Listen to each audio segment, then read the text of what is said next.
Hey, I want to ask my real estate brokers and firm owners a question. Why did you establish your LLC? I want you to think about that question while I introduce myself to those who may not know me. My name is Caritza, and I'm the owner of K&K Tax and Accounting Services, and we help real estate brokers and other service providers redirect thousands of dollars from the IRS back to their bank accounts using legal tax strategies so that they can focus on closing more deals and scaling their business to six figures and beyond. Now, back to the question, why did you establish your LLC? So I'm going to explain what an LLC does, and then you can kind of think about if your reasoning for establishing it lines up with the state requirements and the reason the state thinks you signed up to become an LLC or registered for an LLC. So when you establish your LLC, you are telling the state, I am an official business and I want to make sure that my assets are protected in case of a lawsuit or something like that, right? So you're telling them my business is separate from my personal and my personal is separate from my business. The two have nothing to do with each other if I'm caught up in a lawsuit. That's the protection that establishing an LLC provides. So if you want the state to protect you in the case of a lawsuit, you have to carry yourself in certain ways. Now, there are four main ways that you can lose the protection of the LLC. One is not having enough capital at the time of formation.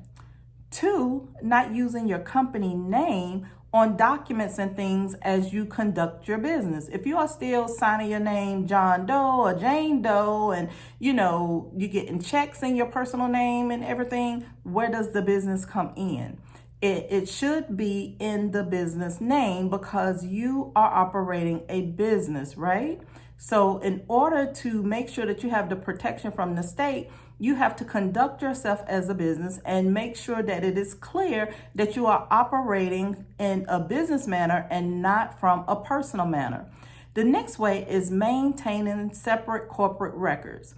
And that is the documents, that's minutes for meetings and stuff like that. Even if it's just you, document where you are in your business when you make decisions and things like that. As a single member LLC, you are the employee and the owner. So document decisions that you make, things that come up. Keep it in a folder or online, Google Drive somewhere as your business progresses. Just make sure that you are keeping corporate documents so that you can show the state that I am operating as a business. I'm not just some, fly by night, just hustling on the side, doing personal things and calling it a business. I am actually carrying myself as a business. Now, this next one is a big one. Like, it is one that I see all of the time. And I think some people think accountants just annoying when we say, don't commingle your funds, don't mix business and personal transactions, keep them separate, blah, blah, blah. But the biggest one is commingling funds. That's the most popular one that I see, is the commingling of funds. When you mix your business and personal transactions, you are doing what the IRS calls commingling funds, and that will cause you to lose the protection of an LLC if you are caught up in a legal suit, right?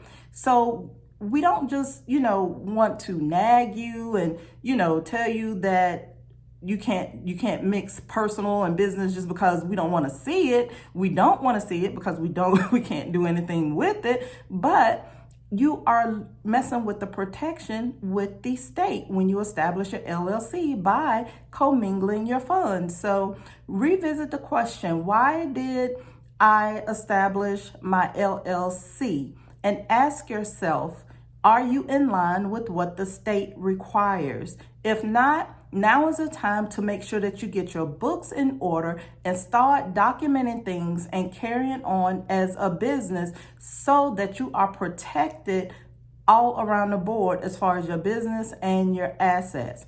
And also, here's a little bonus.